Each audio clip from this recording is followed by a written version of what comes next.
Assalamualaikum warahmatullahi wabarakatuh.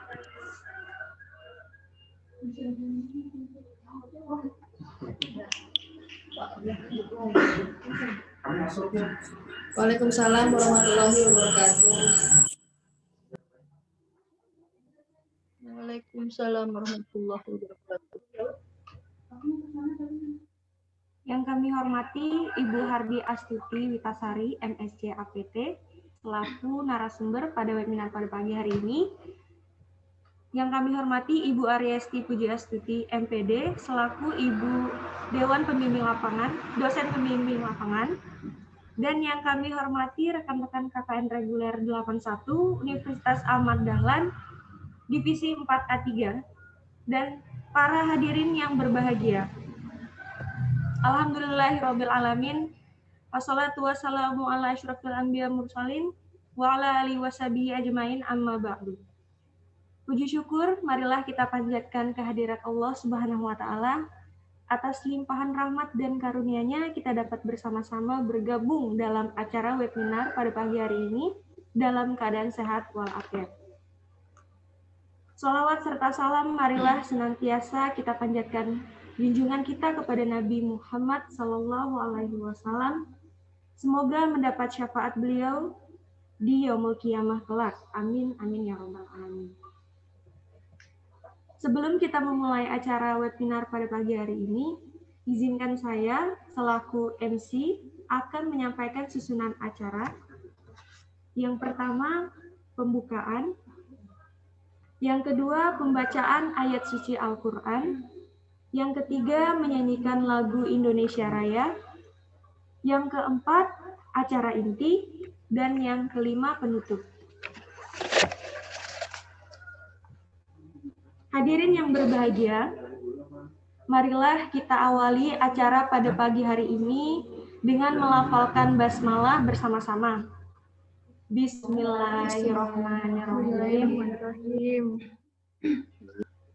Acara selanjutnya menyanyikan lagu Indonesia Raya. Hadirin dimohon berada dalam sikap sempurna.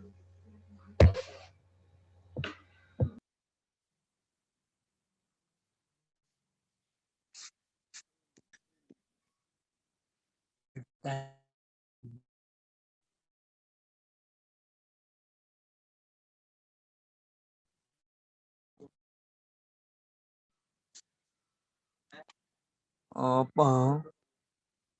Ada sekolah.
Udah. Aman.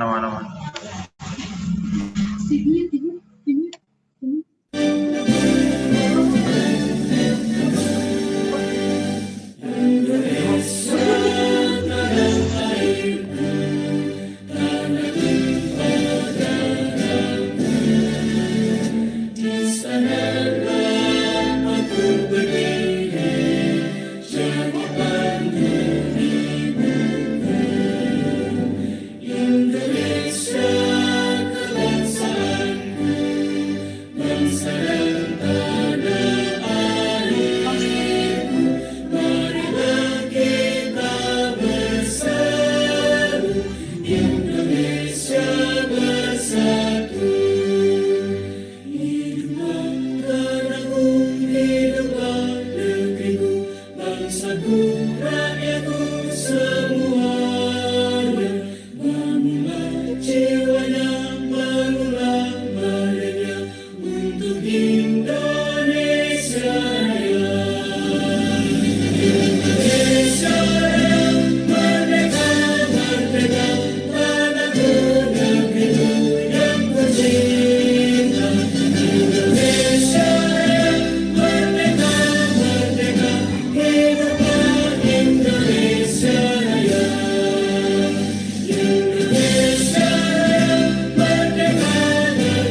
Acara selanjutnya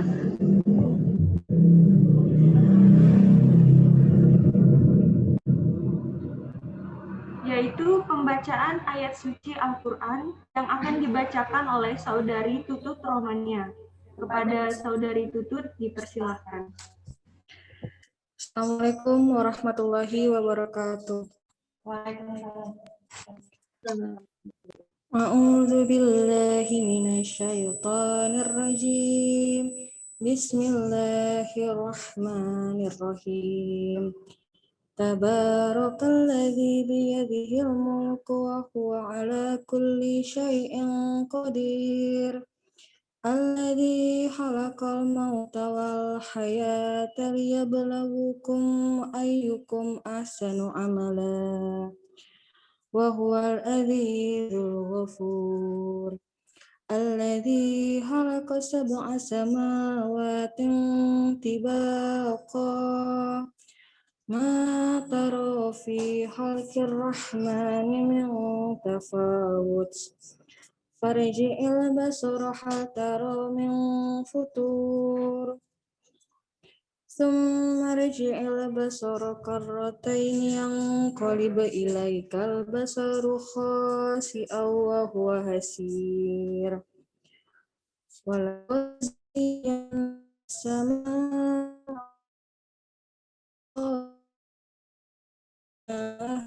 rujuman lisyayatini wa a'tadna lahum 'adzabas sa'ir. Shadaqallahul azim. Assalamualaikum warahmatullahi wabarakatuh.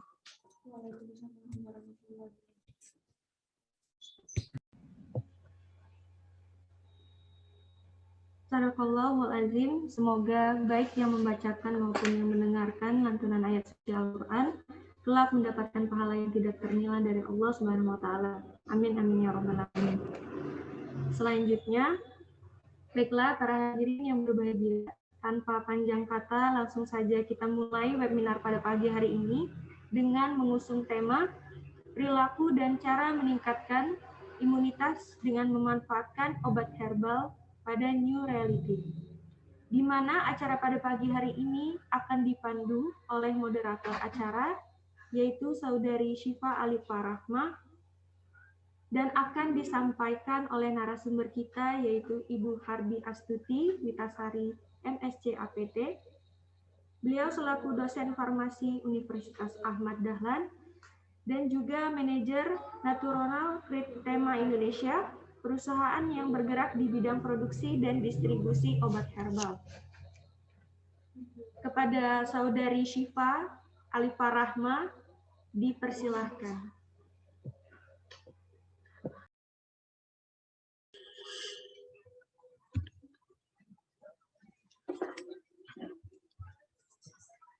Bismillahirrahmanirrahim. Ada terdengar jelas semuanya? Baik, kita mulai.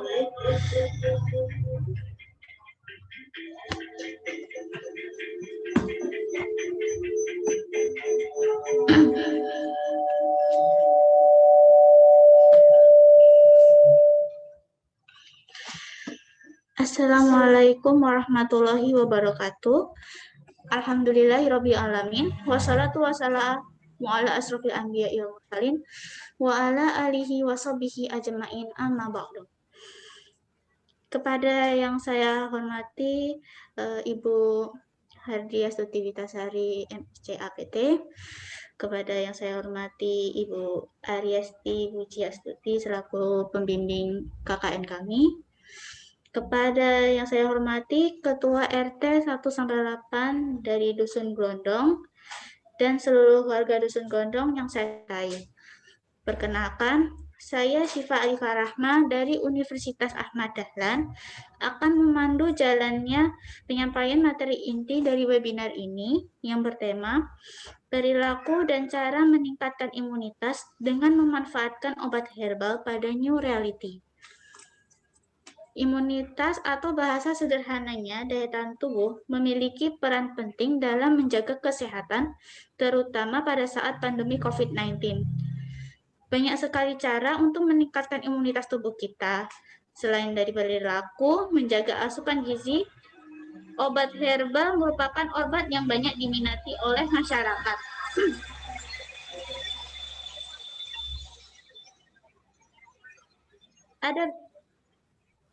Obat herbal merupakan obat yang banyak diminati oleh masyarakat, dan ada yang beranggapan bahwa obat herbal dapat mengobati COVID-19.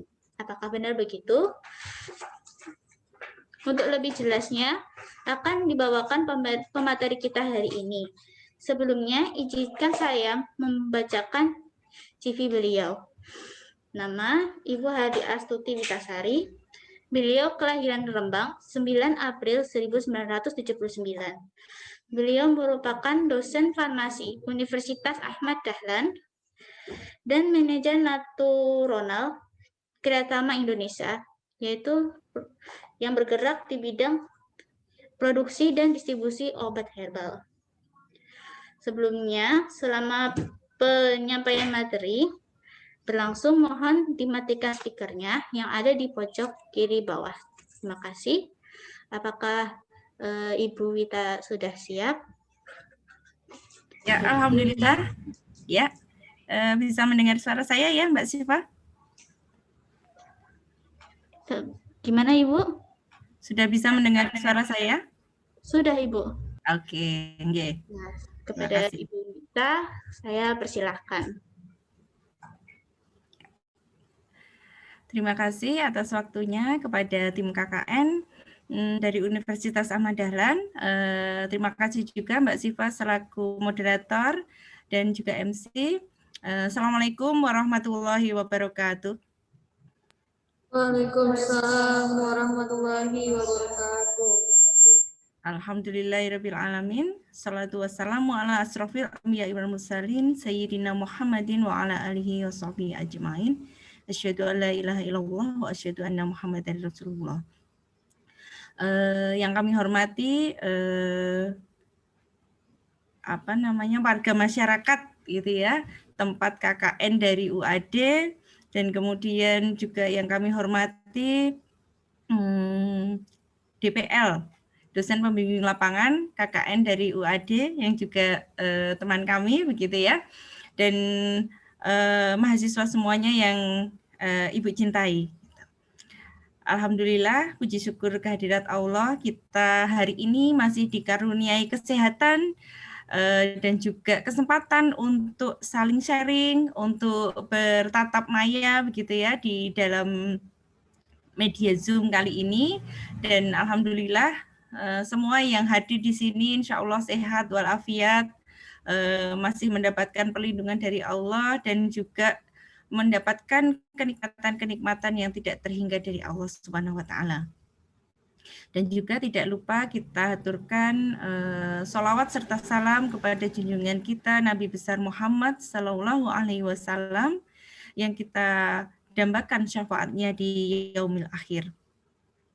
Ya, oke. Untuk kali ini saya diminta oleh tim KKN dari UAD untuk menyampaikan sedikit apa yang saya tahu gitu ya, dan juga sharing mengenai tanaman herbal dan kemudian kaitannya dengan kondisi saat ini yang kita sekarang ini baru mengalami pandemi gitu ya, mengalami pandemi karena adanya wabah COVID-19.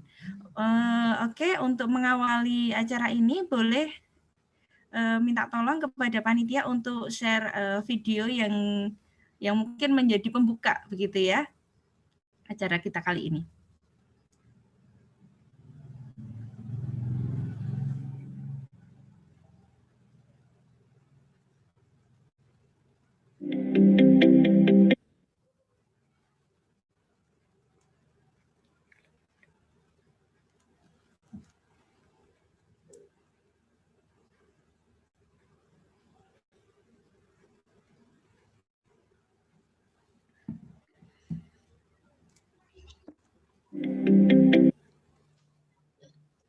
Tunggu sebentar, sedikit ada masalah.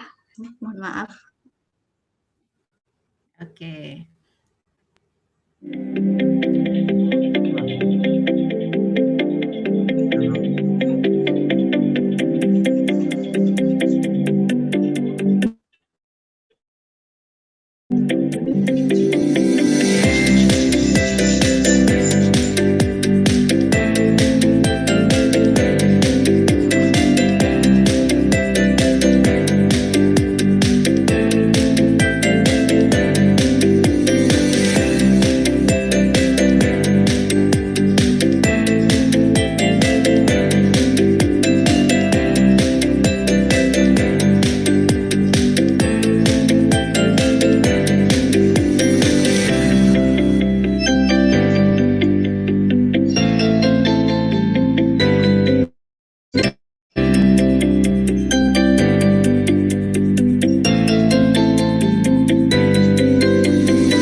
Oke, sekelumit video tadi sudah menjadi pembuka kita ya, pembuka acara kita pada hari ini, pembuka sharing kita pada hari ini, yang semoga akan juga membuka pikiran kita, membuka pengetahuan kita bahwa sebenarnya virus itu ada begitu ya. Apakah kita bisa melihatnya? Mungkin Mbak Siva bisa melihat virus corona enggak Mbak Siva? Tidak, Bu. Tidak, ya oke. Semua kita tidak bisa melihat secara langsung virus corona itu. Akan tetapi, kita harus mempunyai pengetahuan bahwa virus corona itu ada gitu ya. Dari mana? Ya, ternyata sudah banyak korban gitu yang kemudian menderita sakit, kemudian di rumah sakit, bahkan juga hinggap di tenaga-tenaga kesehatan, sehingga banyak tenaga-tenaga kesehatan itu yang juga terinfeksi virus corona ini gitu. Oleh karena itu, karena ini sudah menjadi pandemi gitu ya, maka kita harus selalu berhati-hati. Oke, panitia bisa men-share ini PowerPoint dari materi. Nah, oke. Mari kita lihat sedikit gambaran begitu ya, yang bisa terlihat dari tayangan-tayangan. Untuk materi kali ini yaitu tentang herbal gitu ya, tentang herbal. Akan tetapi sebelum saya menuju permasalahan herbal, kita kupas sedikit tentang new reality. Kenapa new reality gitu ya? Untuk istilah aja sebenarnya. Kalau kemudian di masyarakat luas itu sering menyebut sebagai new normal begitu ya, new normal atau kehidupan normal baru begitu.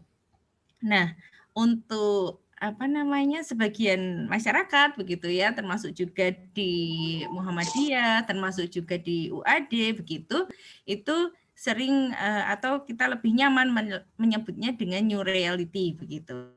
Tapi itu istilah yang sama saja. Oke, next. Ya.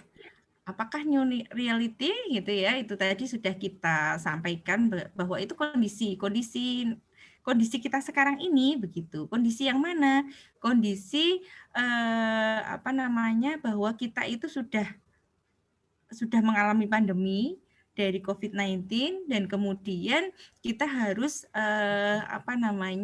keluar begitu ya, keluar dari permasalahan ini, keluar dari pandemi ini. Akan tetapi kita tidak bisa kembali seperti sedia kala begitu. Karena apa? Karena sampai saat ini pandemi itu masih berlangsung, virus-virus itu masih beredar luas begitu ya di lingkungan kita begitu, meskipun kita tidak bisa melihatnya gitu. Nah, kemudian apakah yang harus kita lakukan dengan keadaan seperti ini gitu ya? Apa yang harus kita lakukan dengan new reality ini? Next. Nah, yang harus kita lakukan adalah yang pertama melaksanakan protokol kesehatan. Gitu. Seperti tadi sedikit sudah ditayangkan di video pembuka tadi gitu ya, bagaimana cara kita menerapkan protokol kesehatan begitu ya, untuk memakai masker, kemudian kebiasaan mencuci tangan dengan sabun, atau kalau keadaan-keadaan mendesak begitu dengan hand sanitizer begitu, dan kemudian kita menerapkan social distancing atau menjaga jarak gitu. Dengan menjaga jarak ini kita berusaha untuk mencegah penularan yang semakin luas. Nah, nanti akan kita kupas satu persatu. Kemudian selain melaksanakan protokol kesehatan dalam menjalani new reality ini, ya, dalam menjalani new reality ini kita harus juga menjaga daya tahan tubuh gitu. Nah, bagaimana cara kita menjaga daya tahan tubuh? Nanti kita akan kupas juga satu persatu dan kita perjelas poin demi poin begitu. Oke, next untuk tayangan berikutnya. Nah, kenapa sih kemudian kita pakai masker gitu? Saya yakin semua sudah pakai masker begitu ya, untuk keluar rumah sudah pakai masker, bahkan di dalam rumah pun kadang-kadang juga menggunakan masker. Kenapa kita menggunakan masker?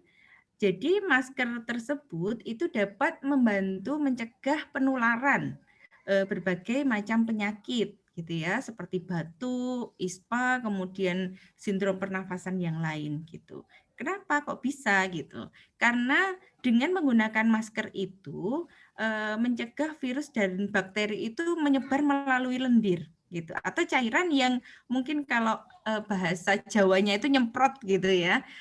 Pada saat kita bersin atau batuk itu kan kadang-kadang ada yang keluar begitu dari mulut kita. Nah, ini masker ini melindungi kita dari itu tadi penyemprotan itu tadi ya, cairan-cairan yang keluar dari mulut kita, atau dari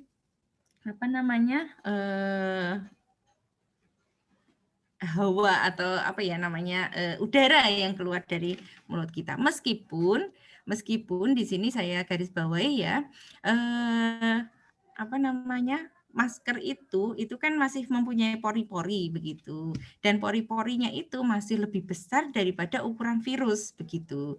Jadi masih memungkinkan virus itu untuk terhisap begitu ya, terbawa dan bisa masuk ke dalam pori-pori dari masker tersebut.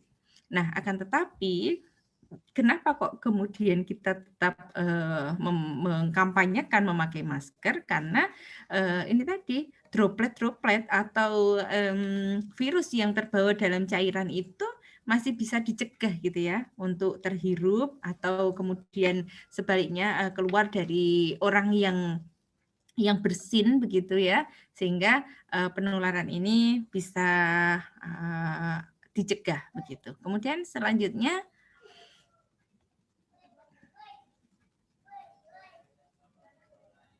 next. Nah, bolehkah pakai masker kain gitu ya? Boleh begitu. Jadi masker itu ada beberapa macam, ada masker bedah, ada N9, ada macam-macam begitu ya. Ada juga masker kain.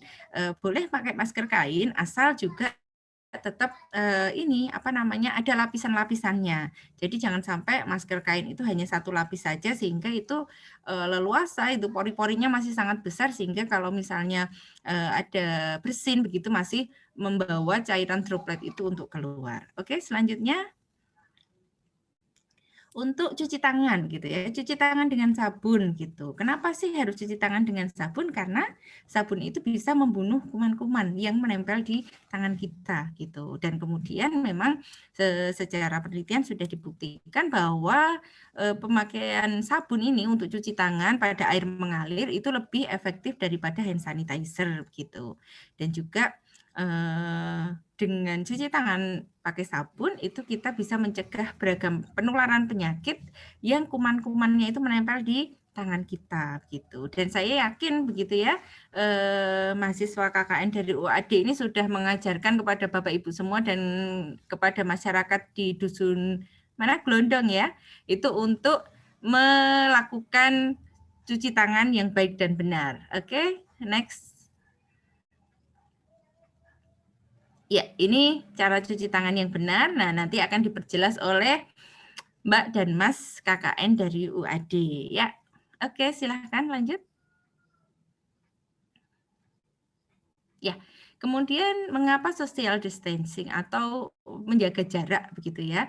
Karena memang tadi misalkan ada yang bersin supaya kemudian tidak sampai apa namanya cairan atau kuman-kuman yang keluar itu tidak sampai kepada orang lain begitu. Kemudian apa namanya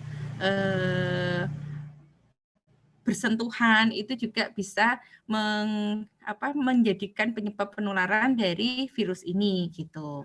Nah, apakah kemudian kita tidak boleh berkomunikasi, tidak boleh bersosialisasi begitu? Boleh gitu ya.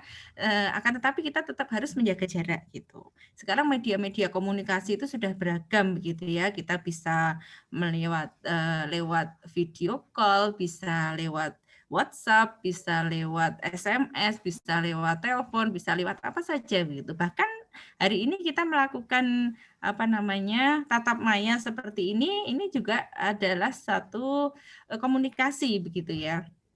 Bukan kemudian berkumpul itu tidak boleh begitu. Boleh, akan tetapi memang harus menjaga jarak. Nah, kemudian juga sebisa mungkin kita tetap di dalam rumah dan melakukan aktivitas untuk hidup sehat begitu.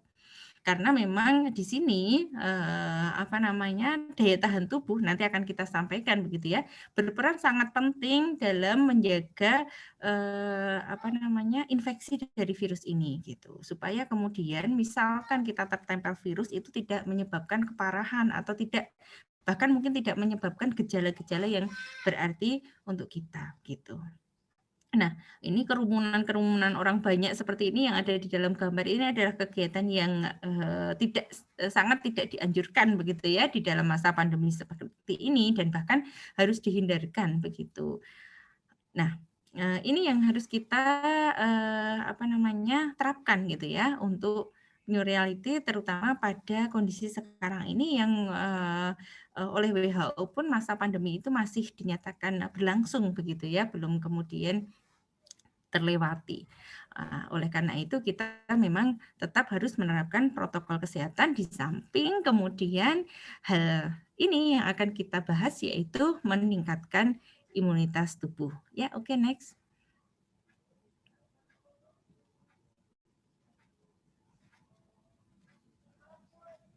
Ya, nah sekarang adalah menjaga daya tahan tubuh gitu. Semua pasti sudah kenal ya daya tahan tubuh itu yang seperti apa gitu. Daya tahan tubuh itu adalah ketahanan tubuh kita untuk melawan penyakit, dalam hal ini adalah infeksi gitu. Nah, kalau kemudian COVID-19 ini adalah penyakit infeksi yang disebabkan oleh virus gitu. Penyakit dari virus atau penyebab dari virus itu sangat efektif jika dilawan oleh daya tahan tubuh dari manusia itu sendiri gitu. Jika kemudian infeksi itu oleh bakteri, maka anti-bakteri itu sudah sangat banyak dan banyak yang masih efektif begitu ya, meskipun ada beberapa yang sudah mengalami resistensi gitu.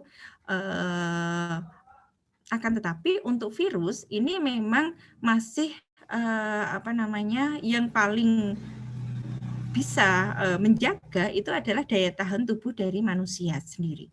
Gitu. Misalkan ada obat-obat antivirus itu memang sekarang ini sudah ada, akan tetapi itu apa ya namanya sifatnya itu nanti spesifik begitu ya untuk virus-virus tertentu begitu dan untuk apa namanya beberapa virus itu memang belum ditemukan obat yang efektif seperti misalnya HIV itu juga belum ditemukan antivirus yang efektif begitu ya.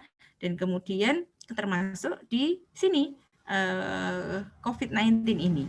Oleh karena itu memang daya tahan tubuh ini yang berperan sangat penting. Nah, nanti juga akan kita bahas apakah di dalam daya tahan tubuh itu bisa terbentuk daya tahan tubuh yang sifatnya itu humoral atau non spesifik begitu ya, sifatnya umum, dan ada juga daya tahan tubuh yang sifatnya spesifik gitu. Daya tahan tubuh yang sifatnya umum itu bisa kita tingkatkan begitu ya, atau kita pertahankan dengan beberapa poin yang tertulis di sini, yaitu diantaranya menghindari stres, menghindari atau mengatasi stres gitu. Nah, mungkin ini obat secara medis itu memang sulit begitu.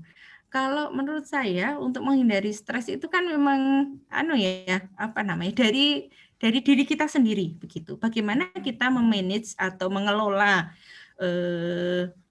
problem-problem atau masalah-masalah yang mengenai kita, yang kita alami begitu ya, sehingga itu kita anggap sebagai suatu hal yang harus kita hadapi dengan dengan santai, tapi dengan kemudian mencari solusi yang harus kita temukan begitu. Jadi untuk menghindari stres ini ya memang kembali kepada diri kita sendiri begitu ya.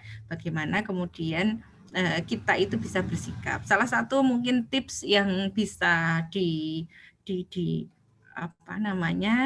dicontoh gitu ya, yang bisa dilakukan itu adalah mungkin mendekatkan diri kita kepada Allah begitu ya. Nah, menyerahkan semuanya kepada Allah saja, kemudian berserah diri kepada Allah begitu. Nah, itu salah satu hal untuk mengatasi stres. Atau mungkin orang-orang juga menyampaikan bahwa hal untuk menghindari stres itu adalah lembaran-lembaran merah begitu ya. Atau tumpukan-tumpukan lembaran merah begitu yang kemudian itu bisa mengatasi stres gitu. Nah, itu stres bagi para pengangguran begitu. Atau stres bagi para yang bisnisnya itu baru mengalami penurunan misalnya seperti itu ya. Ya, memang tidak bisa kita hindari bahwa pada masa pandemi ini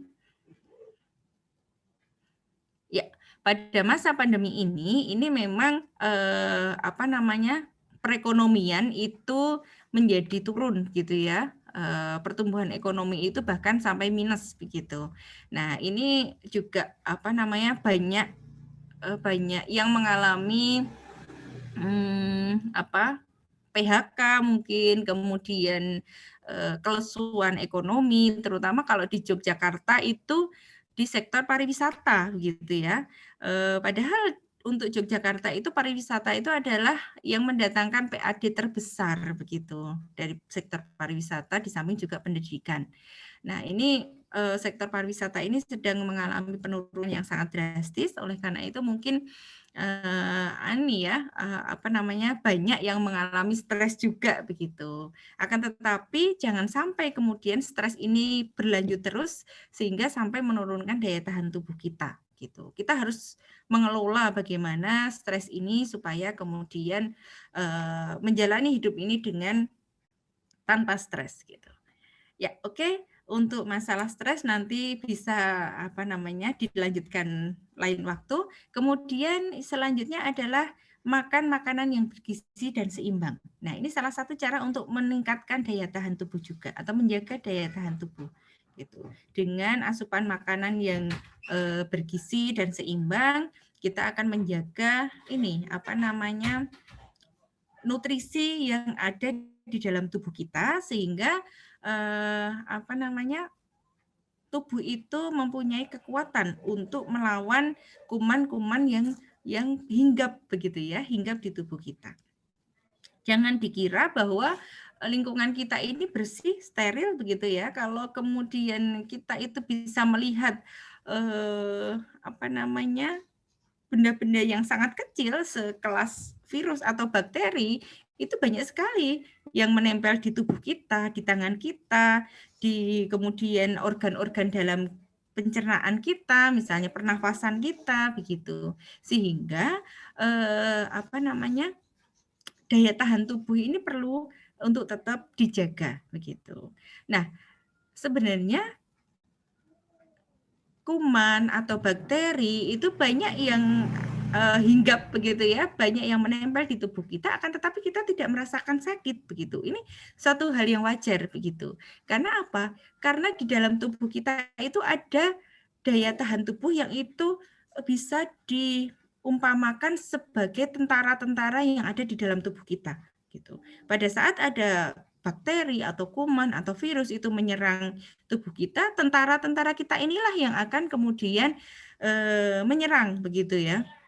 Melawan dari infeksi tersebut, melawan dari bakteri dan kuman-kuman tersebut, sehingga kemudian terjadi pertarungan gitu. Kalau daya tahan tubuh kita itu yang menang, berarti tubuh kita tidak terkena penyakit atau mungkin gejala ringan saja begitu. Akan tetapi kalau bakteri atau virus itu yang menang, berarti dia bisa menginfeksi tubuh kita dan tubuh kita akan mengalami sakit begitu. Jadi kita harus benar-benar mempertahankan daya tahan tubuh kita ini. Nanti kita akan sedikit kupas mengenai tentara-tentara yang ada di dalam tubuh kita begitu ya. Nah, kemudian selanjutnya adalah istirahat yang cukup gitu. Nah, istirahat ini cukup atau tidaknya itu memang tergantung dari keadaan kita masing-masing. Bagaimana kita merasa cukup begitu. Akan tetapi memang secara rata-rata itu kebutuhan istirahat manusia itu sekitar 7-8 jam gitu ya. 6, 7, 8 jam. Itu tergantung nanti aktivitas dan usia masing-masing begitu ya. Nah, ini memang kemudian harus cukup. Istirahat ini juga harus kita perhatikan kualitasnya gitu, kualitas istirahatnya. Jadi sebisa mungkin kita itu beristirahat itu yang maksimal begitu ya, yang maksimal sehingga semuanya itu bisa beristirahat begitu. Ya. Oke, kemudian setelah istirahat kita juga harus berolahraga secara teratur. Nah, ini kadang-kadang yang saya sendiri juga masih sulit melakukan gitu, karena saya anggap ngepel itu juga olahraga, menyapu itu olahraga begitu ya, tapi bukan seperti itu gitu. Olahraga exercise yang memang kemudian membuat tubuh kita itu bergerak, pikiran kita itu fresh, dan kemudian membawa sistem imun kita itu meningkat. Nah, gitu. Nah, ini yang kemudian saya lihat hikmah dari adanya pandemi ini ya, kesadaran olahraga dari masyarakat itu mulai meningkat begitu. Jadi beberapa tahun yang lalu, sekitar 3 tahun yang lalu itu saya berkesempatan penelitian bersama di Thailand begitu. Di sana itu kultur masyarakatnya itu sudah terbentuk untuk selalu berolahraga begitu ya. Tempat-tempat olahraga itu selalu dipenuhi oleh masyarakat begitu ya. Ada yang pagi, ada yang sore begitu. Kemudian lari, muter, ada yang sepeda, ada yang bermain begitu ya. Nah, tapi kan kalau di Jogja itu 3-4 tahun yang lalu itu belum ramai gitu, misalnya alun-alun begitu, belum ramai gitu. Tapi sekarang ini coba kita pagi-pagi ke alun-alun kidul itu ya, kalau masyarakat Glondong kan ke alun-alun kidul dekat begitu. Atau mahasiswa UAD juga kalau yang berada di Jogja itu juga dekat begitu. Itu kemudian yang berolahraga di sana sekarang itu banyak begitu. Bahkan yang jualan juga banyak gitu ya. Kadang-kadang itu yang jualan itu malah lebih banyak daripada yang olahraga begitu. Nah, ini satu hal yang kemudian menjadi hikmah begitu ya. Dari adanya pandemi ini kesadaran untuk berolahraga dari masyarakat itu mulai meningkat. Apalagi yang kemudian olahraga goes gitu ya, sepeda gitu. Itu banyak sekali di jalan-jalan itu. Terutama kalau hari Sabtu dan Ahad begitu, itu yang berjajar-jajar untuk bersepeda itu banyak sekali, bahkan bersepedanya sampai jauh-jauh begitu.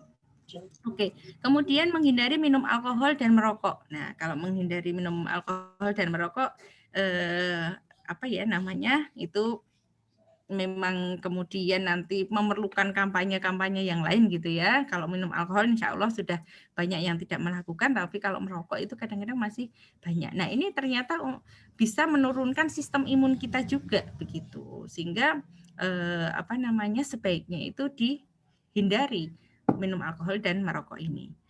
Nah, kemudian yang menjadi materi kita di sini adalah mengkonsumsi suplemen dan herbal gitu.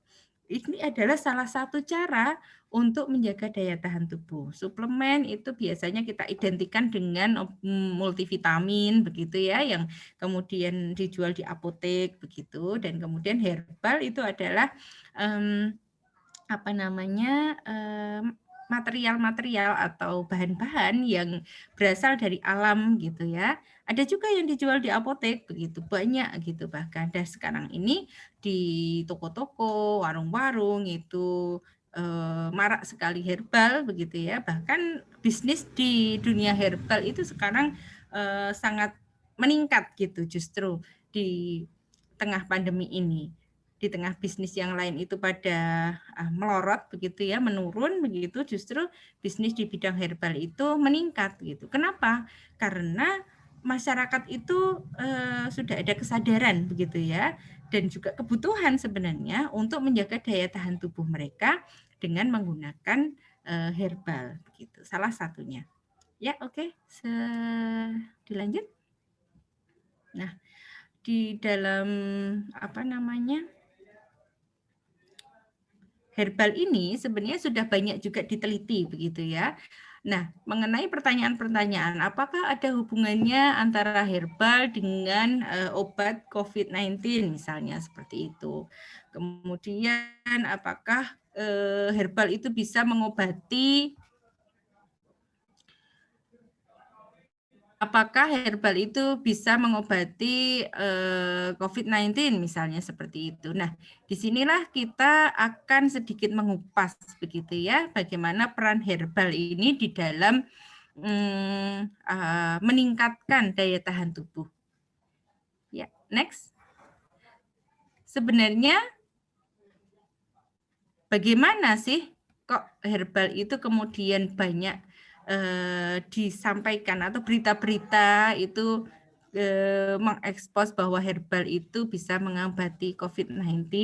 Jadi memang kalau di dalam apa namanya,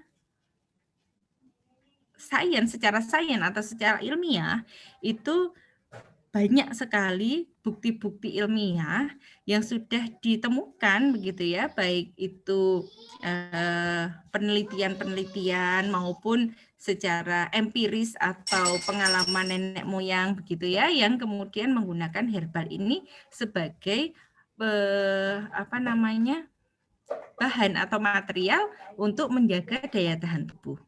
Jadi seperti tadi saya sampaikan di awal bahwa infeksi yang disebabkan oleh virus itu dapat ditangkal atau dapat dicegah atau dapat diantisipasi begitu ya dengan meningkatnya daya tahan tubuh begitu.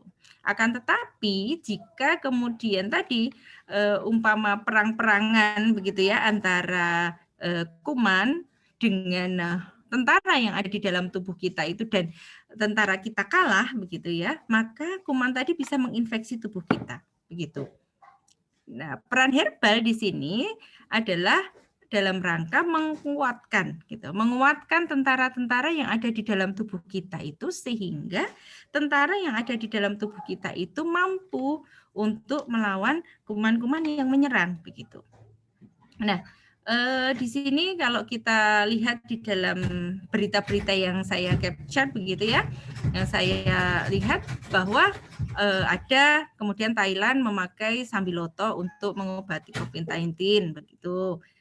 Bagaimanakah sebenarnya gitu ya. Kemudian ada yang jahe merah itu sebagai imunomodulator. Imunomodulator itu untuk menjaga daya tahan tubuh kita begitu ya. Kemudian dari LIPI juga melakukan uji-uji klinis begitu ya terhadap pasien-pasien COVID-19 begitu. Kemudian ada juga temulawak, ada juga empon-empon, ada juga macam-macam begitu ya. Sampai-sampai untuk bahan-bahan herbal itu mengalami kenaikan yang sangat tinggi begitu ya di pasar Beringharjo begitu, kalau di Yogyakarta itu di pasar Beringharjo gitu.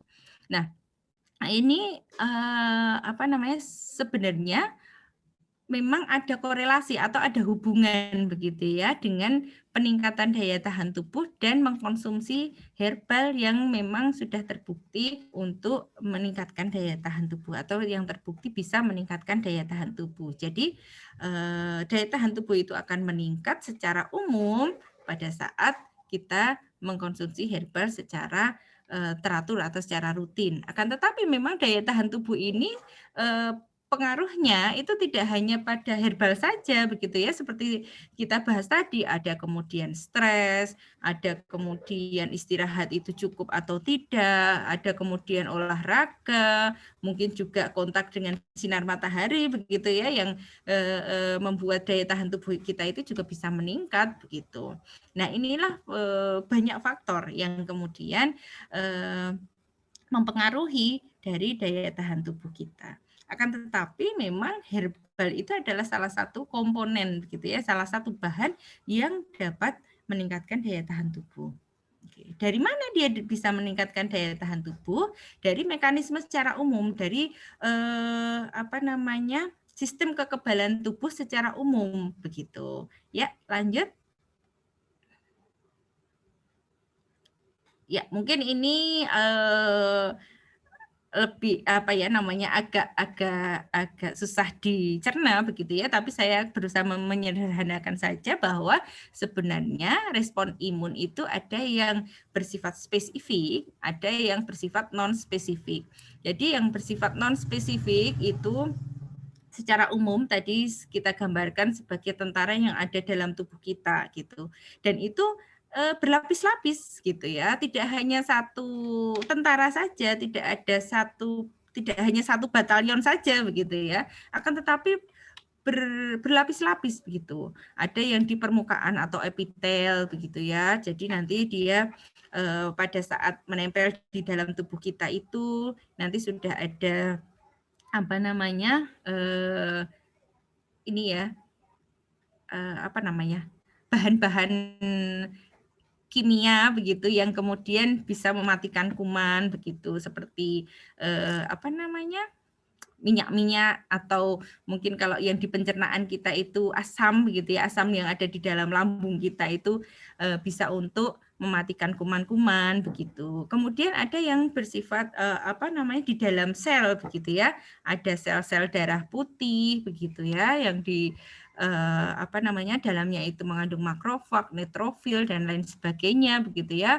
Ada sel fagositik begitu, dia bisa memakan gitu ya, memakan kuman-kuman itu dengan cara fagositosis begitu, dengan ditilep begitu ya, dengan dimakan begitu, kemudian kuman-kuman itu hancur begitu. Nah, ini yang kita sebut sebagai respon imun non spesifik. Obat-obat herbal atau komponen-komponen herbal itu berperan sangat penting di dalam peningkatan daya tahan tubuh pada tahap respon imun non spesifik ini begitu. Dan respon imun non spesifik ini adalah barrier pertama gitu ya, pertahanan pertama dari tubuh kita gitu.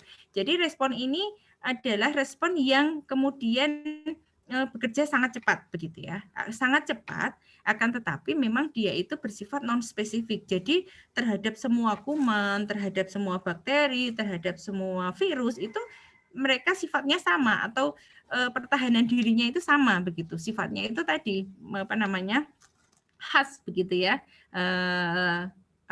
sama begitu yang diterapkan. Nah, berbeda dengan respon imun non spesifik seperti yang kemudian kita akan lakukan itu dengan vaksinasi begitu ya, dengan vaksin begitu. Itu kan kemudian memang itu adalah untuk memunculkan respon imun spesifik kita gitu. Itu spesifik untuk dari virus corona begitu yang akan kita lakukan besok gitu ya. Kalau kemudian dulu mungkin pernah imunisasi polio, berarti itu memang pertahanan spesifik untuk polio begitu. Kemudian imunisasi cacar ya berarti pertahanan tubuh yang spesifik untuk cacar begitu. Nah, kalau peran herbal di sini adalah untuk meningkatkan yang respon imun non spesifik begitu. Jadi sama untuk semua jenis kuman begitu ya, responnya sama. Nah, bahan herbal apa sih sebenarnya yang kemudian bisa gitu ya membantu meningkatkan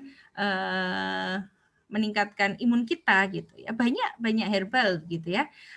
Kalau kemudian kita tadi kupas begitu sudah dari berita-berita yang ada itu banyak empon-empon begitu ya. Empon-empon itu ada jahe merah, ada kunyit, ada apalagi kencur misalkan seperti itu, dan empon-empon yang lain yang ada di dapur ibu-ibu kita gitu ya, ada juga di tanaman toga di sekitar rumah kita misalkan seperti itu bisa untuk meningkatkan daya tahan tubuh kita gitu. Konsumsinya sederhana, bisa diseduh, direbus begitu ya, direbus pokoknya kalau kita ambil kemudian masih segar, kita cuci bersih, kemudian diseduh saja, direbus begitu, kemudian kita minum, itu bisa gitu.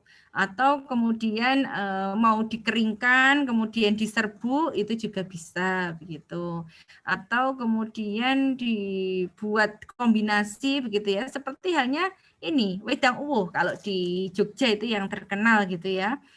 Nah, wedang uwuh ini adalah sejenis, kalau kemudian kita lihat dari namanya, uwuh itu kan sampah gitu ya, kok wedang sampah gitu. Ternyata itu nama saja gitu. Karena apa? Karena komponen-komponennya itu banyak gitu ya, dari rempah-rempah, bahan-bahan herbal begitu, yang kemudian kalau dijadikan satu gelas itu seperti sampah gitu, seperti uwuh ada di dalam gelas, kemudian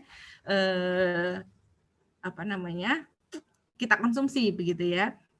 Enak kalau lagi hangat misalkan ya, kalau yang suka hangat gitu. Biasanya kalau wedang uwuh lebih banyak yang suka dikonsumsi dalam keadaan hangat gitu ya. Banyak komponen-komponennya di dalam wedang uwuh itu, antara lain ada jahe, ada kayu secang, ada cengkeh, ada pala, ada apalagi kayu manis begitu ya. Nah, kalau orang Jawa, orang Jogja itu biasanya lebih pinter gitu ya untuk meracik wedang uwuh, dan pada saat pandemi ini penjual-penjual wedang uwuh itu mengalami peningkatan omset yang sangat besar gitu, karena masyarakat itu kemudian tertarik untuk mengkonsumsi wedang uwuh ini untuk meningkatkan daya tahan tubuh.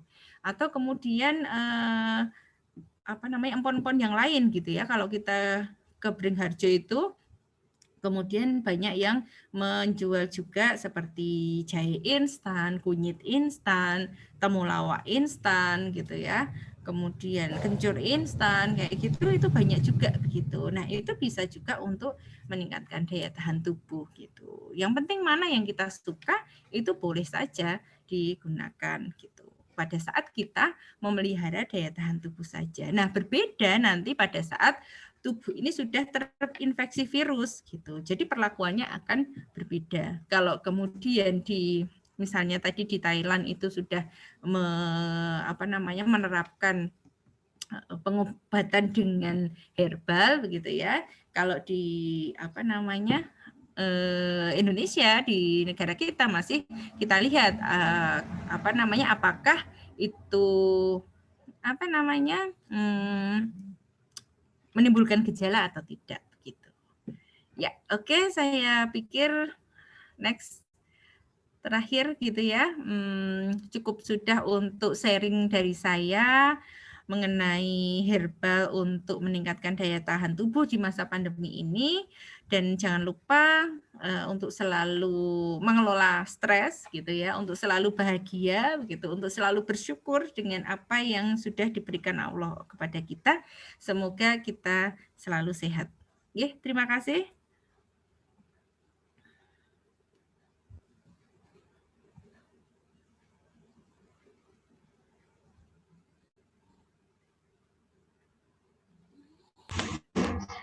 Alhamdulillah sudah selesai penyampaian materinya.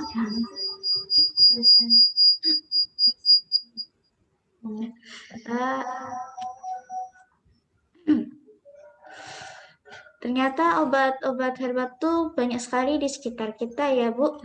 Dan ternyata tidak semahal yang kita pikirkan karena di sekitar kita ada yang mungkin menanam obat-obatan toga atau di pasar sekalipun kita bisa menemui obat-obat herbal tersebut. Selain itu kita juga bisa menjaga imunitas dengan meningkatkan perilaku kita. Baik, sekarang sesi tanya jawab. Saya persilakan untuk 3 orang penanya dulu untuk bertanya kepada Ibu Wita. Silakan open raise hand atau di chat kolom komentar Zoom. Langsung aja. Nah, kita tunggu dulu ya Bu untuk penanyanya ya Bu. Oke, ya, silakan. Assalamualaikum, Ibu. Ya, waalaikumsalam warahmatullahi wabarakatuh. Izin bertanya, Ge? Ya, silakan. Saya Yuni. Kan sekarang itu kan pemerintah lagi apa sih protokol 5M itu ya Bu ya? Oke, salah satunya memakai masker dan menjaga jarak. Tapi pada kenyataannya tuh masih banyak aja orang yang berkumpul dengan alasan aku udah pakai masker kok, maksudnya saya udah pakai masker kok, udah nerapin protokol kesehatan. Nah itu gimana ya Bu? Yang benar itu protokol yang kayak gimana ya Bu? Oke, terima kasih Bu. Iya, sama-sama Mbak Yuni. Mbak Siva, moderator, ini kita tunggu dulu atau langsung dijawab? Oh iya, ini langsung dijawab juga nggak apa-apa Bu. Oh gitu. Monggo. Ini di chat ada pertanyaan nggak ya? Ada. Oke. Kalian aja kita tunggu 3 penanya. Oh iya boleh Bu. Untuk yang kedua ini dari Nuraini Sinta, izin bertanya Bu, apakah kalau menyemprotkan disinfektan pada tubuh dan terkena kulit, apakah berbahaya atau tidak Bu? Terima kasih. Lalu tinggal tunggu 1 pertanyaan lagi untuk langsung dijawab. Assalamualaikum Bu. Waalaikumsalam warahmatullahi wabarakatuh. Iya, silakan. Saya izin bertanya. Ya. Kan di PowerPoint tadi ada salah satu cara untuk meningkatkan imunitas tubuh itu dengan cara meminum suplemen, mengonsumsi suplemen gitu kan Bu. Iya. Nah, meminum suplemen yang dijual apotek itu kan termasuk ada unsur kimianya gitu kan Bu. Jika dikonsumsi pada jangka panjang itu boleh nggak ya Bu? Oke, ya. Pertanyaan yang bagus ya. Oke, Mbak Siva sebagai moderator, Ibu jawab ya untuk 3 penanya dulu. Yang pertama tadi dari Mbak Yuni mengenai ini ya penerapan protokol kesehatan gitu. Ternyata banyak masyarakat tuh yang masih belum disiplin begitu untuk mentaati protokol kesehatan seperti pakai masker, seperti masih juga berkumpul, berkerumun gitu. Bagaimana ini gitu. Jadi memang ternyata memberikan kesadaran bagi masyarakat itu adalah sesuatu yang sulit begitu ya. Dan terlebih lagi kalau kemudian di negara kita itu ya misalnya kemudian kita mau melihat secara objektif itu diterapkan social distancing, kemudian bahkan lockdown sampai lockdown begitu ya, PSBB begitu, akan tetapi memang kemudian tidak ada jaminan kesejahteraan atau jaminan kebutuhan sehari-hari itu dari mana gitu. Jadi keluarga ini tetap harus memenuhi kebutuhannya sendiri, akan tetapi diminta untuk menjaga jarak dan kemudian lockdown bahkan sampai itu tadi ya PSBB begitu. Jadi untuk beberapa keluarga atau beberapa keluarga yang kemudian bekerjanya itu memang kemudian harus tetap melakukan aktivitas di luar rumah itu tetap kemudian memang sangat sulit begitu. Jadi disinilah gitu ya. Mungkin kalau kemudian kita sedikit melihat di mana namanya Tiongkok itu di China pada saat pemerintah menerapkan PSBB atau lockdown begitu ya, memang kemudian semuanya di drop dari pemerintah gitu, sampai makanan-makanan aja di drop gitu ya dari pemerintah, tapi itu di luar negeri begitu. Kalau di tempat kita tidak gitu, sehingga ya memang apa namanya sangat tidak efektif begitu ya penerapan PSBB itu, kita lihat juga memang kurang efektif. Dan kemudian kenapa? Karena ya memang masyarakat diminta untuk memenuhi kebutuhannya sendiri gitu, dalam rangka memenuhi kebutuhan itu. Akan tetapi kita juga melihat ada beberapa kelompok masyarakat itu yang kemudian tidak dalam rangka memenuhi kebutuhan yang sifatnya primer ini tadi gitu ya, akan tapi kemudian sekedar kumpul-kumpul, masih kemudian ngobrol-ngobrol seperti kebiasaan-kebiasaan dulu sebelum ada pandemi, begitu juga kita lihat masih ada gitu. Jadi memang kita harus terus mengkampanyekan atau memberikan edukasi kepada masyarakat untuk apa namanya supaya masyarakat itu sadar gitu ya, bahwa memang kita ini harus menjaga gitu ya pada saat ini, harus ini tadi apa namanya menerapkan protokol kesehatan gitu. Ya, tugas kita bersama ya Mbak Yuni ya. Ya, kemudian untuk pertanyaan kedua dari Nuraini Sinta tadi untuk bertanya kalau menyemprotkan disinfektan pada tubuh kita itu apakah berbahaya atau tidak begitu. Jadi tergantung disinfektannya gitu. Kalau kemudian itu disinfektannya itu kan ada beberapa macam gitu ya disinfektan. Ada yang memang itu bersifat korosif, ada yang tidak bersifat korosif gitu. Seperti misalnya disinfektannya itu dia bersifat korosif, itu seperti misalnya dicampur dengan klorin itu ya, yang apa namanya bahan Baiklin itu ya, kemudian apalagi ya yang sifatnya korosif gitu, itu berbahaya kalau kemudian terkena tubuh kita. Tapi kalau yang tidak bersifat korosif itu tidak berbahaya. Kalau kemudian yang paling ringan itu kalau kemudian alkohol itu dia apa ya namanya tidak berbahaya lah kalau terkena kulit gitu. Tapi untuk beberapa orang itu kadang-kadang ada yang kemudian mengalami alergi juga gitu. Tapi sebagian besar itu tidak berbahaya. Jadi tetap kita lihat bahannya dulu gitu. Jadi kita tidak bisa mengeneralisir apa namanya disinfektannya itu berbahaya atau tidak gitu. Tetap kita harus melihat komponennya satu persatu gitu. Ya, itu ya Mbak Nuraini. Kemudian untuk Mbak Cindy tadi pertanyaannya adalah apa ya? Kok lupa Ibu. Tentang suplemen gitu ya, tentang suplemen yang itu notabene adalah zat kimia gitu. Kalau kemudian kita konsumsi secara terus-menerus itu bagaimana gitu ya. Nah, di sini yang harus kita pahamkan begitu. Jadi semua gitu yang ada di dalam lingkungan kita, bahan-bahan dan lain sebagainya itu all is chemistry gitu ya. Jadi semua itu adalah kemis, itu adalah bahan kimia gitu. Itu ya ada kalau di mata kuliah di farmasi itu namanya fitokimia gitu ya, kimia bahan tumbuhan gitu. Jadi semua ada kimianya. Nah, bedanya yang dijual di apotek yang kemudian misalnya ada vitamin C gitu, ada vitamin A, ada vitamin B misalnya seperti itu, vitamin B kompleks misalnya yang berupa tablet-tablet itu adalah apa ya namanya?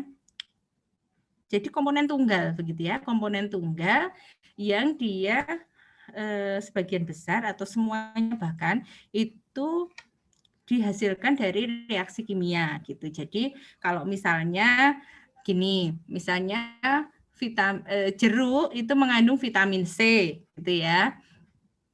Kemudian dengan tablet vitamin C yang kita beli di apotek, apakah sama gitu? Vitamin C-nya sama gitu. Struktur kimianya juga sama begitu, tapi asalnya itu berbeda. Kalau vitamin C yang berasal dari jeruk itu berasal dari mekanisme alam begitu ya di dalam buah jeruk itu sehingga dia menghasilkan vitamin C gitu. Tapi kalau vitamin C yang kita beli di apotek itu adalah hasil dari reaksi kimia sehingga dia menghasilkan vitamin C gitu. Efek di dalam tubuh itu juga sama gitu sebenarnya, yaitu dia bisa salah satunya meningkatkan imunitas gitu ya, vitamin C itu bisa. Kalau kelebihan bagaimana? Kalau kelebihan vitamin C itu dia bisa dikeluarkan atau bisa diekskresikan melalui urin begitu. Jadi nanti lewat penyaringan di ginjal itu bisa diekskresi lewat urin begitu. Nah, kemudian ini tadi ya, ada persamaan, ada juga perbedaan begitu. Perbedaan itu biasanya kandungan gitu ya. Kandungan vitamin C yang ada di dalam buah jeruk itu tidak sebesar vitamin C yang kemudian sebagai suplemen yang kita konsumsi dari tablet-tablet vitamin C gitu. Vitamin C yang ada di dalam buah jeruk itu tidak besar gitu ya, tidak sebesar itu tadi tablet itu tadi gitu. Sehingga sehingga itu memang kemudian nanti kita sangat sesuai dengan kebutuhan dari tubuh gitu. Karena sebenarnya kebutuhan vitamin C akan di dalam tubuh itu tidak sangat besar, tidak sampai 500 mg gitu ya. Kalau kita lihat di tablet vitamin C yang di apotek itu kan sampai 500 mg, bahkan ada yang 1000 mg begitu. Itu nanti kalau di dalam tubuh itu juga akan dieliminasi, akan dikeluarkan melalui ginjal gitu. Nah, kalau untuk orang yang sehat, ginjalnya sehat, itu insya Allah ginjalnya tidak masalah begitu ya, tetap bisa kemudian menyaring, mengeluarkan vitamin C ini. Tapi untuk orang-orang yang sudah tua mungkin atau kemudian yang mempunyai kelainan ginjal itu akan memperberat kerja ginjal sehingga justru akan menurunkan fungsi ginjalnya gitu. Salah satunya itu gitu ya. Jadi memang semuanya itu sama-sama ada komponen kimianya, tapi asalnya itu yang berbeda gitu. Oke, begitu Mbak Cindy ya. Mungkin masih ada pertanyaan tambahan, silahkan saja ditanyakan kembali gitu. Ya, oke. Ibu, ya. Di sini ada pertanyaan lagi di kolom chat. Saya bacakan ya, Bu. Ya. Selamat pagi, Bu. Saya Muhammad Afif Zuhair. Izin bertanya, Ibu, terkait herbal untuk meningkatkan imun tubuh. Baru-baru ini ada herbal Quds al-Hindi. Katanya dapat menyembuhkan radang paru-paru juga. Apakah itu benar, Bu? Apakah bisa jadi obat COVID? Terima kasih. Oke. Langsung dijawab aja, Mbak Siva, nggih? Ya, oke.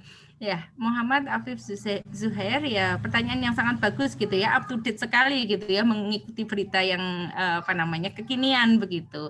Dan ini memang kemudian sempat viral begitu, terlebih lagi Ustadz Adi Hidayat begitu ya, menyampaikan bahwa memang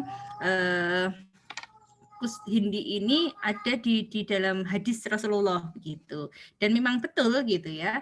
Memang betul bahwa sebenarnya Quds Hindi ini sudah digunakan dari zaman yang zamannya Rasulullah dulu begitu ya, dan kemudian tetap digunakan tapi memang tidak di Indonesia gitu. Ini tanaman yang dari India begitu ya, banyak terdapat di sana, dan kemudian memang secara bukti ilmiah, bukti empiris sudah ada begitu ya, sejak dahulu sudah digunakan begitu ya, dan kemudian ternyata bukti ilmiahnya itu juga sudah ada begitu. Pada saat pandemi ini mulai gitu ya, dari Timur Tengah itu terutama saya melihat publikasi yang dari Mesir itu sudah menggunakan Quds Hindi ini dengan kombinasi obat yang lain sebagai pendamping begitu ya, sebagai pendamping obat kimia atau obat medis yang di rumah sakit begitu. Dan ini hasilnya sangat bagus begitu. Jadi untuk pasien-pasien yang tidak didampingi dengan Quds Hindi ini, penyembuhannya itu bisa lebih lama begitu dibandingkan dengan pasien-pasien yang diobati dengan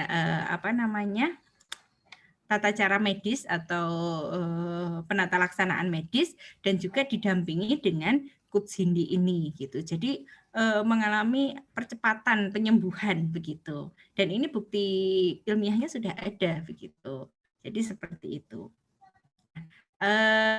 Di sini memang kenapa kemudian herbal itu, nah saya tambahkan juga kenapa herbal itu memang untuk pendamping begitu ya, pendamping pengobatan, karena memang sifatnya herbal itu tidak bisa instan gitu. Jadi dia itu mekanismenya bekerja pelan-pelan begitu ya, untuk meningkatkan daya tahan tubuh, untuk atau menyembuhkan peradangan begitu ya. Kutsindi ini memang juga untuk menyembuhkan peradangan gitu ya, sudah digunakan dalam jangka panjang begitu ya, bahwa dia bisa mengobati peradangan dan juga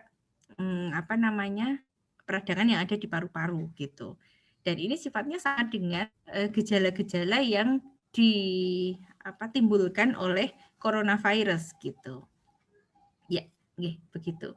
Jadi itu tadi ya yang perlu saya garis bawahi, bahwa memang herbal itu lebih tepat untuk pendamping begitu, pendamping atau preventif gitu, pendamping penyembuhan atau preventif bagi menjaga kesehatan gitu. Ya, oke. Mungkin ada pertanyaan lanjutan, boleh?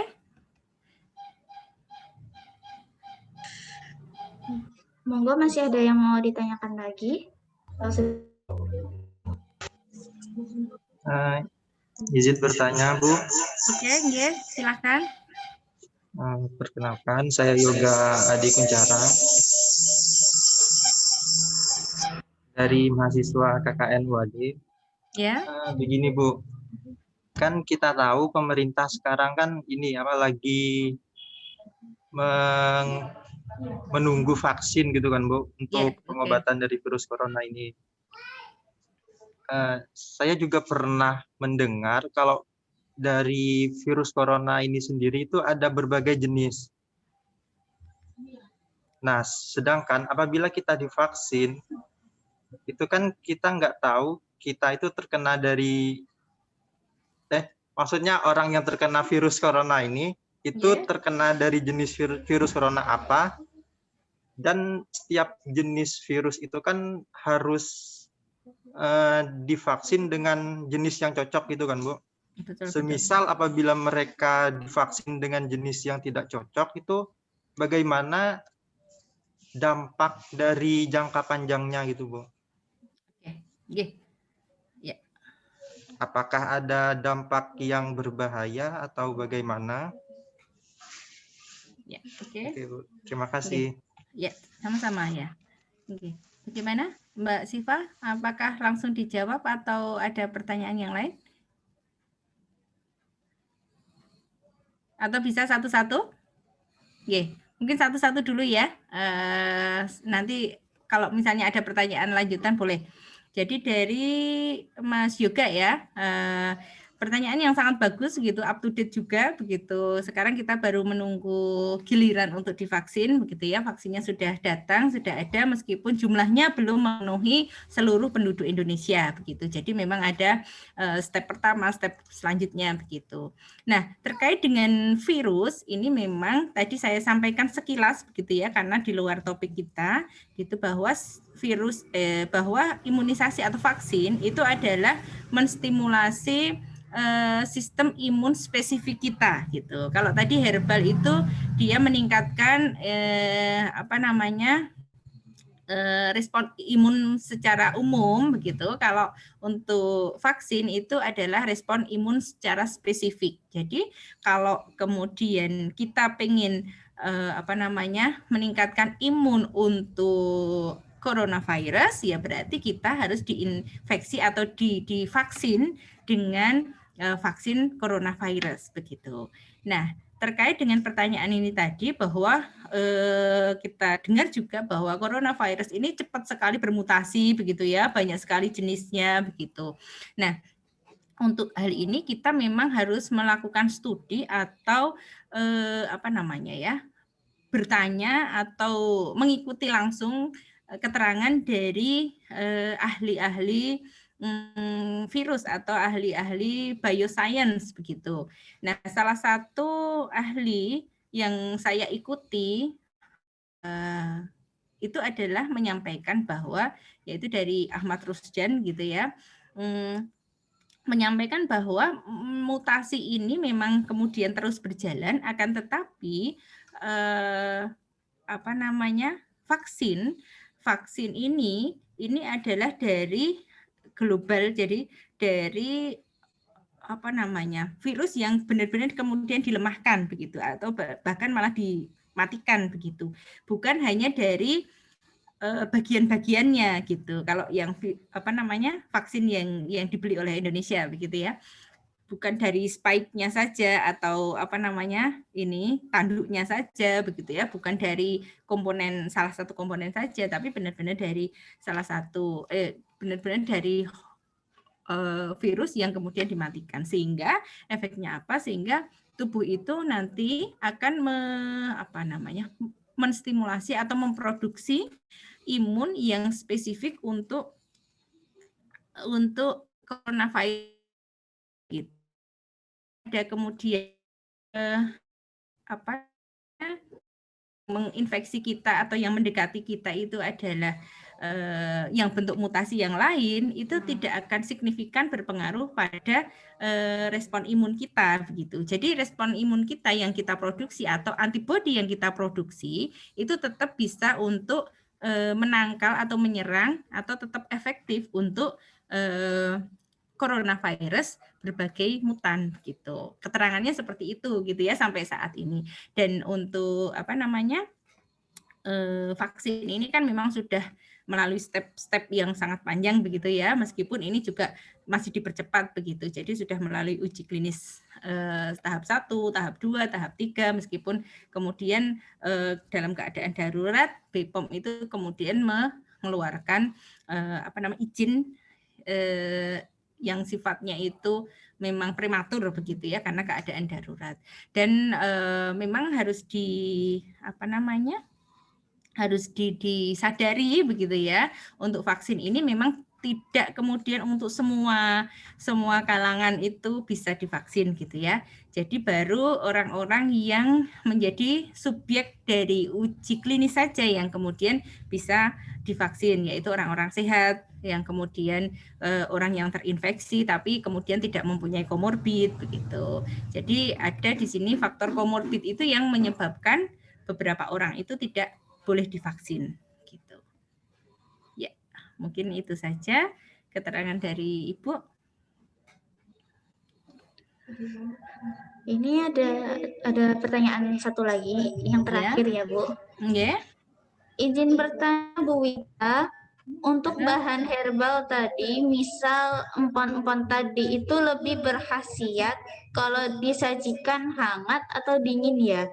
Soalnya anak-anak tuh biasanya lebih suka minuman yang didinginkan. Terima kasih dari Ibu Yanti. Oke, terima kasih Bu Yanti ya, jauh-jauh mengikuti webinar ini. Nah, sebenarnya sama saja begitu. Untuk dikonsumsi hangat maupun dingin itu asal stabilitas dari zat aktifnya itu masih bagus, itu boleh. Gitu. Berbeda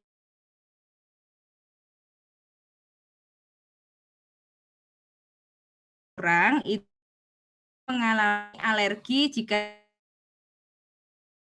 langsung bersin-bersin atau langsung flu mendadak begitu ya, langsung keluar ingusnya misalnya seperti itu karena respon alergi terhadap rasa dingin begitu. Atau kemudian ada yang tidak mengalami apa-apa gitu. Atau kemudian ada yang lebih nyaman kalau kemudian dikonsumsi hangat-hangat atau panas-panas bahkan gitu ya, karena juga nanti bisa menghangatkan tubuh begitu. Nah, tapi untuk respon dari zat aktif sendiri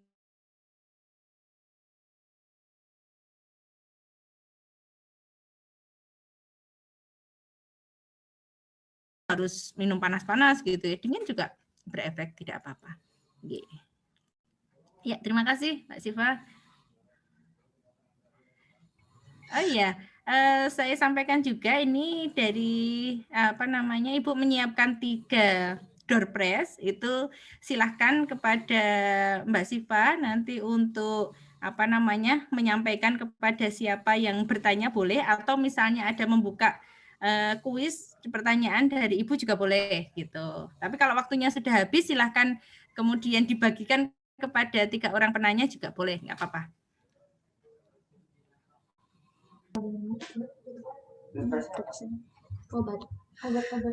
Kalau boleh tahu hadiah prize-nya apa ya, Bu? Oh, ini herbal. Herbal dari Naturonal. Mantap. Untuk meningkatkan daya tahan tubuh. Ya. Wah, kebetulan sekali ya bagi yang ingin sekali obat herbal bisa ikut berpartisipasi. Mungkin kita bisa mulai kuis aja ya Bu, karena waktunya masih cukup. Silakan apakah dari Ibu yang akan menanyakan kepada audiens? Ya, oke. Pertanyaan dari Ibu ya, boleh ya? Nanti mekanisme siapa yang akan ditunjuk untuk menjawab lebih dahulu dari moderator ya, silahkan ya. Boleh dari masyarakat, boleh dari mahasiswa KKN juga boleh gitu ya, tidak menghalangi kesempatan, semuanya berkesempatan sama gitu.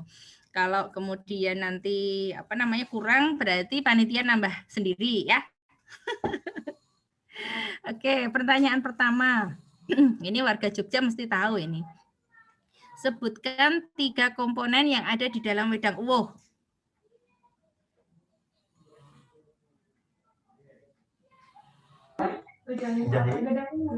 Ayo tunjuk tangan dulu, nanti siapa yang harus ini? Mbak Siva dulu yang menunjuk, silahkan. Bisa di raise hand ya jika sudah tahu jawabannya, nanti saya tunjuk. 3 komponen saja, cukup 3 komponen.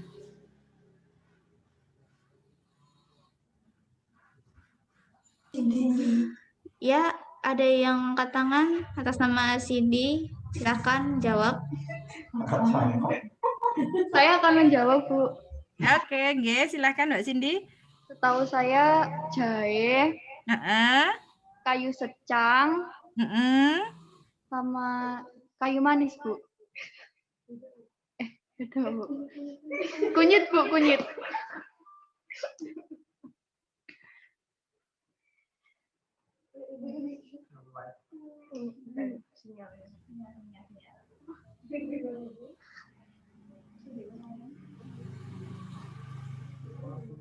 Ya, oke, sudah memenuhi syarat ya. Kalau misalnya masih ditambahi boleh, ada cengkeh gitu, masih ada gitu ya. Silahkan, tapi sudah cukup 3. Oke. Ya, selamat Mbak Cindy ya.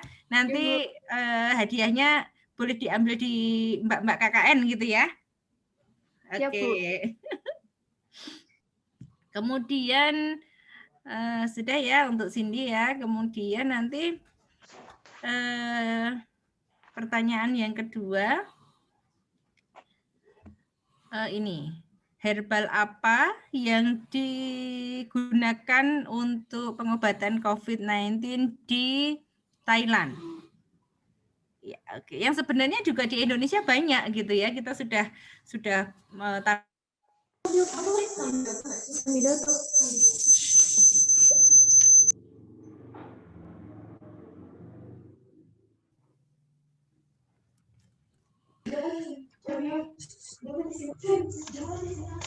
Saya, Bu.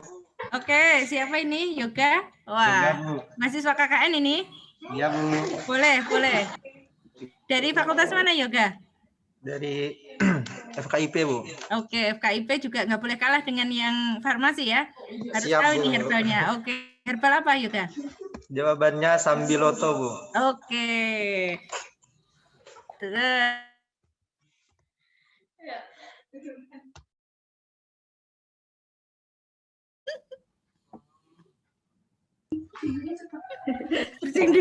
searching dulu ya nanti. Oh, Ya, kita tunggu dulu, soalnya ibunya lagi ada urusan ke belakang. Untuk pertanyaan terakhir bisa diperpartisipasi. Searching ya? Oh, searching, astaga, saya kira. Oh, searching. Saya dengarnya ke belakang, Bu. Untuk yoga tadi, kalau misalnya belum tahu nama ilmiahnya, biar searching dulu gitu. Oh, Bu. Mohon maaf. Ya, oke. Apakah boleh tanya Mbak Siva?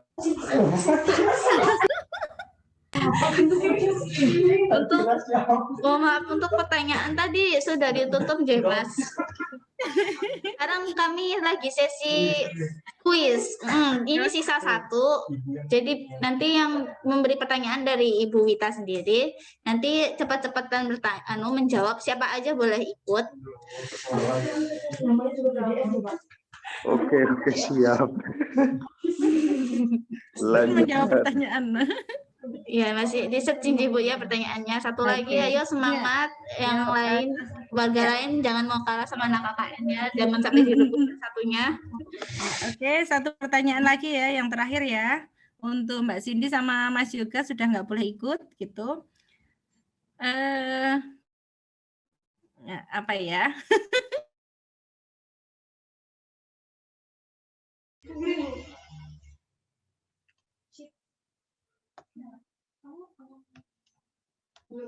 Apa ya?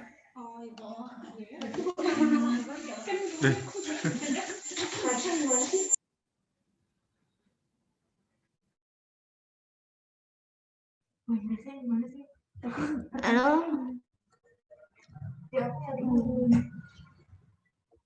Suara Ibu belum kedengeran nih.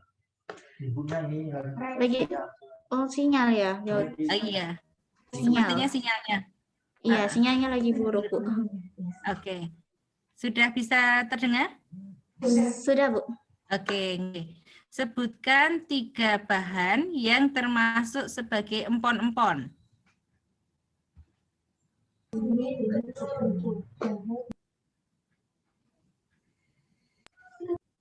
Ya, bisa didengar ya Mbak Siva ya? Ada yang raise hand di sini atas nama Yuni Anggreni. Ya, izin menjawab, Bu. Ya. Jahe, kunyit, kencur. Oke, jahe, kunyit, kencur. Oke, terima kasih. Dapat bingkisan ya dari Herbal Natural.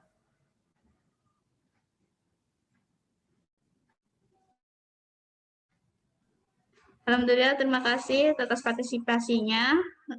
Berarti pertanyaannya udah habis ya, Bu ya? Cuma 3. Halo?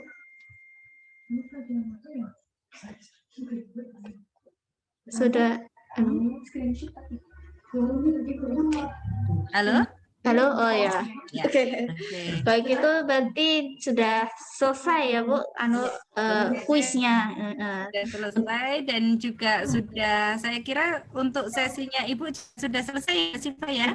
Iya, Bu. Untuk yang yang belum beruntung, mohon maaf.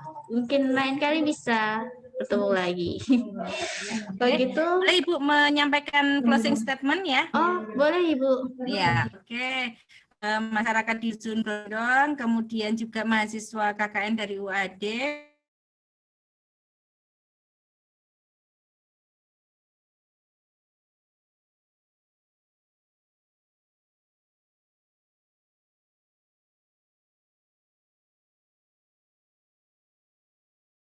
Pada kemudian kita semoga bisa terlepas atau keluar dari pandemi ini, insya Allah.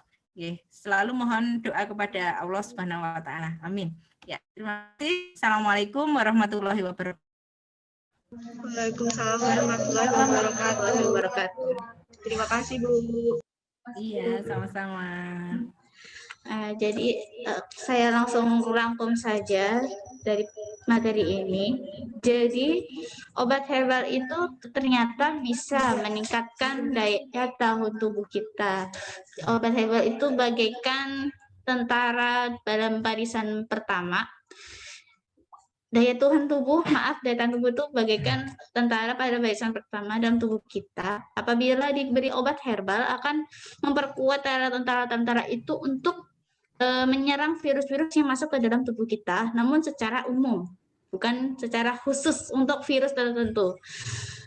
Nah, selain obat herbal, kita juga tetap harus melakukan perilaku yang meningkatkan daya tahan tubuh, seperti menjaga diri dari stres, menjaga tidur, lalu memakan makanan bergizi, istirahat cukup, dan olahraga teratur. Begitu saja. Saya akan serahkan ke MC. Monggo.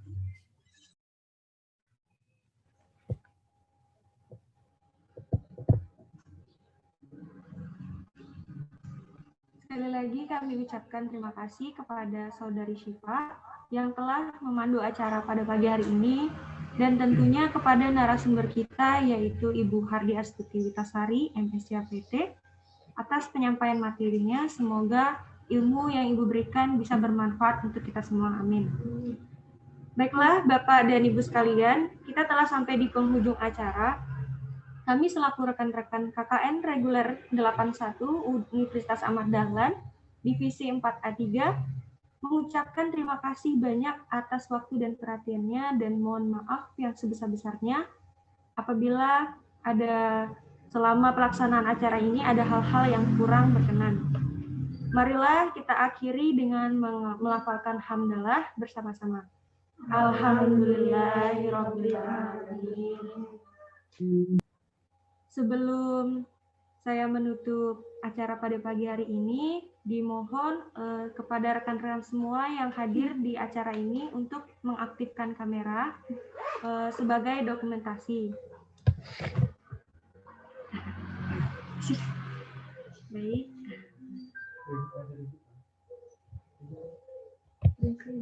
Ya. 1, 2, 3.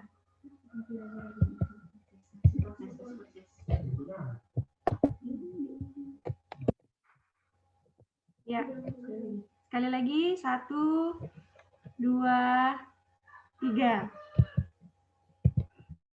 Ya, baik, terima kasih.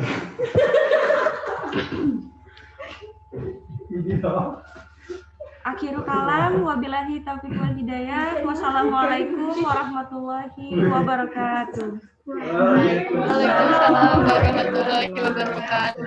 Terima kasih, Bu. Terima kasih Bu atas materinya dan kesempatannya. Assalamualaikum. Yuk, senyum-senyum yuk.